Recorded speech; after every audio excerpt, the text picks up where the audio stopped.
At AUSA, Raytheon showcased its AI 3D Accelerated Improved Interceptor initiative. It is designed to provide a new level of protection to warfighters by detecting and destroying rockets in flight and other threats such as mortars, UAVs, and cruise missiles. I'm Michael Means. I'm with Raytheon Missile Systems in Tucson, Arizona, and today I'd like to tell you a little bit about Accelerated Improved Intercept Initiative. It's a U.S. Army program that we call AI-3. AI-3 was started initially in February of 2012 as a rapid, urgent requirement to counter 107 millimeter rockets in theater. In that 18-month period, we've designed a battle element that consists of a new missile, a radar, a fire control computer in the launcher, as well as the command and control system. So that's called the battle element. The real new development is in the missile. The important part of all of the rapid development was the reuse of existing capabilities. So the command and control, the launcher that was the Avenger launcher that launches Stinger, we reused those. We also reused the rocket motor for the AIM-9M rocket motor and developed the front end piece. We just completed our live fire demonstration phase at the end of September and did phenomenally well. We did 22 out of 24 successful intercepts against 107 millimeter rockets at different altitudes, improvised rockets that they're facing in theater, UASs, and also 122 millimeter mortars. And we are working with the Army to see where this goes next. We believe it's got a rapid capability that can be out in the field within a year. We also believe that the missile can be compatible with the Army's program of record called Indirect Fires Protection Capability Increment 2 Intercept. And that's where the Army is headed right now. So it's been a phenomenal success program, very rapid development, and we're very proud of what we've done. We are now on the Polaris exhibit with Rich Haddad, the General Manager of Polaris Defense. So Rich, thank you very much for welcoming us on your exhibit. Well, thank you for having us. Can you first start please by introducing the Polaris Defense activities and company? Sure. Polaris Defense is a division of Polaris Industries based out of Minneapolis, Minnesota. And we, as the defense arm, our charge is to provide militarized, commercial off-the-shelf technology to our militaries and U.S. military and allied militaries around the world. We were recently awarded the contract for the LTATV from U.S. Special Operations Command for the M-Razor. We were also recently afforded a contract for the MV-850, which is the ATV, the all-terrain vehicle for U.S. Special Forces. These vehicles are both deployed around the world, both with U.S. Special Forces and with allied countries. We are now joined by Jill Tice, Army Business Development Manager at Polaris. Jill, thank you for having us. Thank you. Can you please introduce the fire support system? Sure. This is a product that's based, it's called the Ranger Fire Support System. It comes from basically the chassis is part of our Ranger series line that Polaris builds. We build thousands of these every year. It's part of our base product. So what we've done though is taken the base chassis and modified it to fill a gap that we're currently seeing in the U.S. Army, in some of the mortar system infantry battalions, that sort of those types of units. What it is taking the 120 millimeter mortar and the rounds for that, and being able to take the existing platform that is out, that is actually fielded in the Army on a trailer, taking that from the trailer, putting it on the back of the Polaris, adding the ammunition, and being able to provide that mortar a quick and easy way for the 120 to be deployed for these units. So currently what they're using is a trailer and a Humvee, and it's been difficult to either have the prime mover with the trailer. Humvees have been getting heavier and heavier as the armor is getting more and more on these vehicles. MRAP vehicles now being more prevalent. So what's happening is they're not able to take the trailer with the prime mover. So what we've done is help fill that gap by having the prime mover with the actual mortar system combined in one unique system. So we do have two vehicles to this platform. One is this is the weapon carrier. There's another similar model, the same Ranger series, with the ammunition. Currently between the two, We have 24 rounds. There are 7 rounds, as you can see over here, stored, 3 vertical, 4 horizontal, and then 17 rounds on the other vehicle. These vehicles are very well versed at heavy payloads. That is what makes Polaris what it is. High quality, high payloads. So that's why we thought this platform would be perfect. But what we had to do was ensure that the ammunition is very heavy, the weapon system is heavy. You have 2 soldiers with 250 pounds of gear each. We had to make sure all of that was tested. What we did is, it is well within its allowance, and it is a low center of gravity, so there's no chance of the tipping. We've had all of that tested, so it's well within the standards that we have for our vehicles. A big topic at AUSA this year was the JLTV. The Joint Light Tactical Vehicle is a joint United States military program to replace the Humvee fleet. It is a joint program because it involves specifically the US Army, US Special Operations Command, and US Marine Corps. All 3 vehicles down-selected were on display at the show. It was the opportunity for Army recognition to speak with each of the 3 companies' program managers. Catherine, thank you very much for welcoming us on your exhibit at AUSA. Thank you. Can you start by telling us the spirit behind Lockheed Martin's JLTV? Sure, I'd be happy to do that. What you see behind me is one of our EMD configuration vehicles. It is a general purpose vehicle. We had the opportunity to participate with our government in the first phase of the program, and we had the opportunity to start with a clean sheet of paper and to design our JLTV around the needs of the war fighter. We did have the opportunity to see what was happening in theater in Afghanistan and Iraq. We understood what was happening with the IEDs and the impact of blast events and the need for mobility and to not be constrained to improved surfaces. So we took all of that into account as we did our refinements for our EMD vehicle, and they're manifested here. What somebody who came to our booth would see is a vehicle that is performing very, very well in our government blast testing. You see a vehicle that has a very high degree of mobility that's facilitated by our suspension system, and a vehicle that's very reliable. We built on our technology development design, which left that phase of the program at a very high degree of reliability, and we're just continuing to build on that now. All right, Catherine, thank you very much. You're welcome. Thank you. I appreciate the opportunity. You're welcome. I am with John Bryant, Senior VP of Defense Programs at Oshkosh. John, thank you very much for welcoming us on your exhibit here at AUSA 2013. Good morning and welcome to Oshkosh. Can you please start by giving us some background information on the LATV? Sure. The Light Combat Tactical All-Terrain Vehicle is Oshkosh's offering for the Joint Light Tactical Vehicle Program. We have developed our LATV over 6 generations in order to provide the optimal protected mobility at a very low cost and a very transportable package for the warfighter.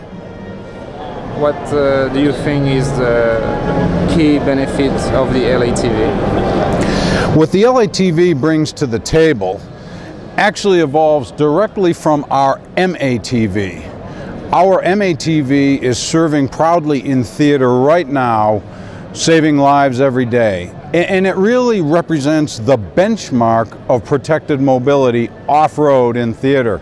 What our LATV does, by leveraging directly from our experience on MATV, it takes that superior protected mobility, puts it in a package 1/3 lighter, 1/3 smaller, and greatly increases the off-road mobility.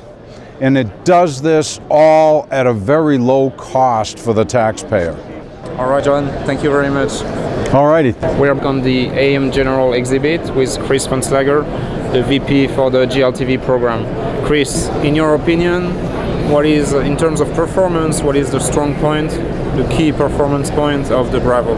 Sure. There's the capabilities we have in our offer include much higher, greater mobility, and that is in part due to our 300 horsepower, very fuel efficient engine, providing about 25% more fuel efficiency, a 4-wheel drive on a semi-active, electronically controlled suspension, similar to what you see in automotive applications today, commercial vehicles today, that help the driver our suspension in combination with the engine provide that same sense of what is going on, as well as taking corrections so that the vehicle does not roll over, or the vehicle does not make gets itself into a unsafe situation.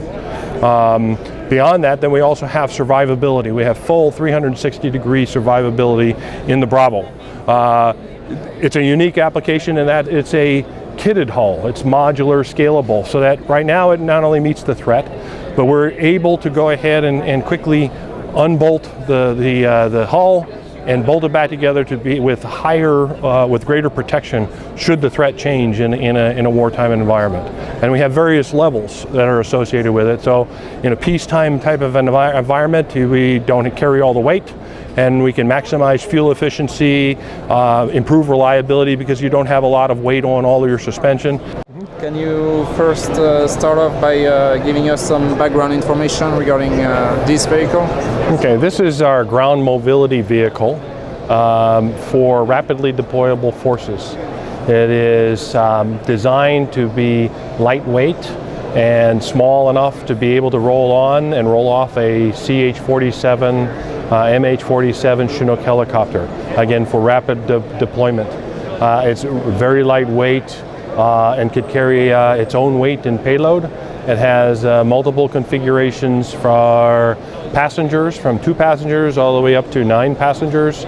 Can carry a variety of weapons that are mounted on it. You could see that in various positions around the vehicle. There's actually it could carry up to six weapons. Missions include air seizure type of operations, long-range reconnaissance operations, as well as short-duration mission recon-focused missions. Our solution here starts out with a 270 horsepower, very fuel-efficient engine that it can use any type of multi-fuel diesels, and it adjusts to it. We have a racing suspension underneath the vehicle to be able to go ahead and give it superior cross-country mobility. The configuration inside the vehicle, I alluded to before, is anywhere from 2 passengers, crew of 2, up to 9. If you're looking inside the vehicle right now, you don't see that, but we have this modular kitted installation that we can go ahead and reconfigure it depending on the mission, and the missions can change fairly rapidly. With that fuel-efficient engine, we're able to get in excess of 400 miles per tank full of fuel without carrying extra fuel, that you'd see like in the jury cans or something along those lines. So very high efficient, very mobile, very powerful vehicle to be able to satisfy all the mission requirements that rapidly deployable forces need. At AUSA this year, Bell Helicopter had a full-scale model of its V280 Valor. The Valor is Bell's offering for the US Department of Defense Future Vertical Lift program. We discussed with the program director to learn more about this future project being developed by Bell and Lockheed Martin. So with flight controls at Bell Helicopter, we have designed tiltrotors in the past with more of a throttle type of setup. We're optimized more for an airplane type application, but understanding our customer and the lead service is the Army, we have designed tiltrotors with a more conventional classic cyclic and collective and pedals for operating the aircraft. So that's what we have here. So a lot of what we're doing here is we're leveraging a lot of our work that we've done on the Bell 525 Relentless program, which is our major commercial effort that is underway right now, and bringing a lot of that and reusing those capabilities on the V280. Why are you confident that your platform will be selected? Well, we look forward to the competition. There were 4 contracts that were initially awarded. They're going to down select to 2 in the next summer. And we're confident with our offering, the opportunity and the ability to bring an aircraft forward and bring technology forward where an aircraft can go twice as fast, literally, and twice as far as today's aircraft by leveraging all the things that we've learned with our over 55 years of tiltrotor experience and bringing this next generation capability forward that'll provide unprecedented operational reach and transformational capabilities to the warfighter as they execute their operations around the world. The Valor may be weaponized. What can you tell us about this concept?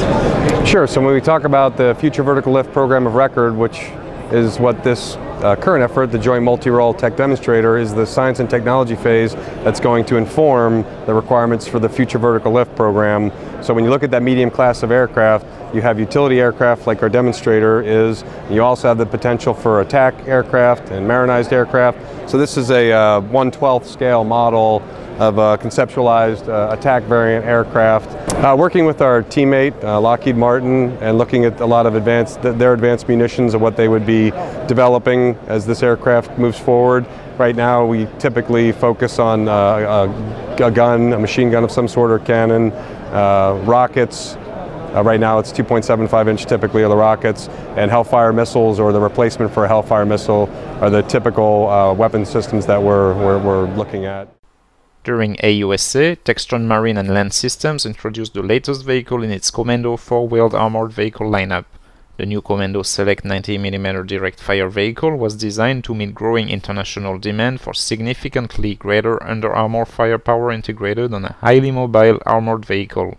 The new 90mm direct fire vehicle is equipped with a CMI Defense Cockerel CSE 90LP weapon system, which offers day-night combat capability for tactical options ranging from counter-insurgency to conventional combat operations. The two-person low-profile turret is lightweight and simple to operate and maintain, and is outfitted with a Cockerel Mk3 90mm low-pressure gun. Last but not least, the French Army also had a booth at AUSA 2013. Officers from Army units, including Special Forces involved in Operation Serval, the ongoing French operation in Mali, were attending the event. They received a lot of attention from high-ranking US Army officers who were eager to learn about the lessons learned during this operation. Operation Serval goal is to secure Mali from Islamic militants who had begun a push into the center of Mali in 2012.